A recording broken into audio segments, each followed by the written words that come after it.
1. The bad side 3 and 4. As I was reading the scripture, I noticed number 3 and 4 associated with the work of our enemy, Satan and his followers. Thus, I surveyed deeper and decided to write this message, the bad side for 3 and 4. B. Before we look into the bad side for 3 and 4, we shall consider generally what most Bible scholars accept the significance of. Number 3, signifies completion or perfection, and unity. 3 is the number of persons in the Trinity. 1. Many significant events in the Bible happened on the third day. 2. After 2 days he will revive us, on the third day he will raise us up, that we may live before him. Hosea 6:2 ESV. 3. Jonah spent 3 days and 3 nights in the belly of the fish, Matthew 12:40. 4. Jesus' earthly ministry lasted 3 years, Luke 13:7. 5. Jesus answered them, destroy this temple, and in 3 days I will raise it up. John 2:19 ESV. 2. Number 4, relates to the earth. 1. Earth has 4 seasons, winter, spring, summer, fall. 2. There are 4 primary directions, north, south, east, west. 3. 4 earthly kingdoms, Daniel 7:3. 4. Parable with 4 types of soil, Matthew 13. 5. He will raise a signal for the nations and will assemble the banished of Israel, and gather the dispersed of Judah from the 4 corners of the earth. Isaiah 11:12 ESV. C. From the above, number 3 signifies completion or perfection, and unity, and number 4 relates to the earth. What then is the bad side for 3 and 4? 2. What then is the bad side for 3 and 4?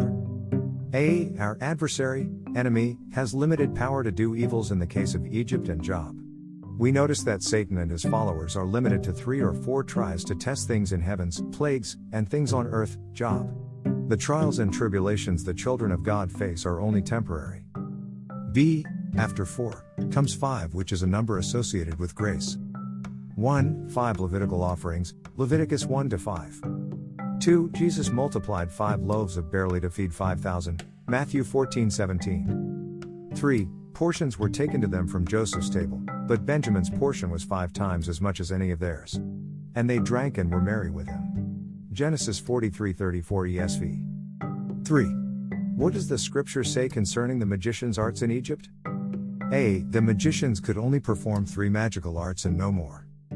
1. Their rods became serpents. 11 Pharaoh then summoned wise men and sorcerers, and the Egyptian magicians also did the same things by their secret arts. 12 Each one threw down his staff and it became a snake. But Aaron's staff swallowed up their staffs. Exodus 7:11, 12 NIV. 2. Water turned to blood. 22 But the Egyptian magicians did the same things by their secret arts, and Pharaoh's heart became hard. He would not listen to Moses and Aaron, just as the Lord had said. Exodus 7:22 NIV. 3. Frogs came up upon the land. 7 But the magicians did the same things by their secret arts, they also made frogs come up on the land of Egypt. Exodus 8:7 NIV. B. The magicians couldn't overcome the power of God, but God's power overcame Satan and his followers. C. For the 4th plague, the magicians could not cause gnats, lice, to infest the entire land. 18 But when the magicians tried to produce gnats by their secret arts, they could not. Since the gnats were on people and animals everywhere, Exodus 8:18 NIV. D. In fact, they acknowledged God's sovereignty. This is the finger of God. 19 The magicians said to Pharaoh, this is the finger of God. But Pharaoh's heart was hard and he would not listen, just as the Lord had said. Exodus 8:19 NIV. 4. What does the scripture say about Job's first test, Job 1:13-19? A. God allows Satan to test Job.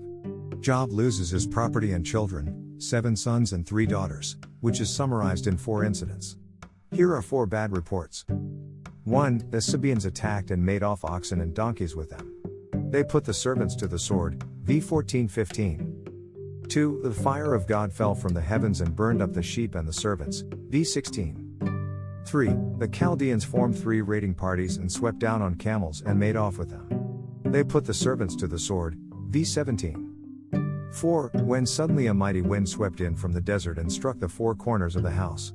It collapsed on Job's sons and daughters and they were dead, v. 18:19. At 1. 13 One day when Job's sons and daughters were feasting and drinking wine at the oldest brother's house, 14 A messenger came to Job and said, The oxen were plowing and the donkeys were grazing nearby. 15 And the Sabaeans attacked and made off with them. They put the servants to the sword, and I am the only one who has escaped to tell you. 16 While he was still speaking, another messenger came and said, The fire of God fell from the heavens and burned up the sheep and the servants, and I am the only one who has escaped to tell you. 17 While he was still speaking, another messenger came and said, The Chaldeans formed 3 raiding parties and swept down on your camels and made off with them. They put the servants to the sword, and I am the only one who has escaped to tell you. 18 While he was still speaking, yet another messenger came and said, Your sons and daughters were feasting and drinking wine at the oldest brother's house. 19 When suddenly a mighty wind swept in from the desert and struck the 4 corners of the house. It collapsed on them and they are dead, and I am the only one who has escaped to tell you. Job 1:13-19 NIV. 5. What is the window period for the adversary to play? A. Till 3rd and 4th generations. I. For you shall not make for yourself a carved image, any likeness of anything that is in heaven above, or that is in the earth beneath, or that is in the water under the earth. 5 You shall not bow down to them nor serve them. For I, the Lord your God, am a jealous God, visiting the iniquity of the fathers upon the children to the 3rd and 4th generations of those who hate me. 6 But showing mercy to thousands, to those who love me and keep my commandments. Exodus 24-6 NKJV. 6.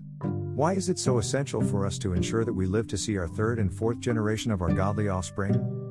A. The devil has the window to play, i.e. up to 3rd and 4th generation, to cut short our godly offspring to 1,000 generations. I. Sin is crouching at our door. So, beware. At 1. 6 Then the Lord said to Cain, Why are you angry? Why is your face downcast? 7 If you do what is right, will you not be accepted? But if you do not do what is right, sin is crouching at your door, it desires to have you, but you must rule over it. Genesis 4:6-7 NIV. 2. Sin gives the devil the right to come in. B. After the 4th generation of godly offspring, I believe God does not hold us accountable, we may not be around, and that the lineage of 5th generation of godly offspring will move to 1,000 generation. This is to say that the window for the devil to play is closed. I. 10 The Lord your God has increased your number so that today you are as numerous as the stars in the sky. 11 May the Lord, the God of your ancestors, increase you 1,000 times and bless you as he has promised. Deuteronomy 1:10-11 NIV. 2 Know therefore that the Lord your God is God. He is the faithful God, keeping his covenant of love to 1,000 generations of those who love him and keep his commandments. Deuteronomy 7:9 NIV. 7. What is the key to long life that enables us to see our future generations? A. Honor our father and mother. I. 16 Honor your father and your mother, as the Lord your God has commanded you, so that you may live long and that it may go well with you in the land the Lord your God is giving you. Deuteronomy 5:16 NIV. B. Obey God's commandments. I. 28 The Lord heard you when you spoke to me, and the Lord said to me, I have heard what this people said to you. Everything they said was good. 29 Oh, that their hearts would be inclined to fear me and keep all my commands always, so that it might go well with them and their children forever. Deuteronomy 5:28-29 NIV. C. Walk in obedience. I. 32 So be careful to do what the Lord your God has commanded you. Do not turn aside to the right or to the left. 33 Walk in obedience to all that the Lord your God has commanded you, so that you may live and prosper and prolong your days in the land that you will possess. Deuteronomy 5:32-33 NIV. 8. Prayer focus. A. Pray that we will live long to see our 3rd and 4th generation of godly offspring. B. Pray that we are healthy, live long to ensure that our godly inheritance will move to 1,000 generations.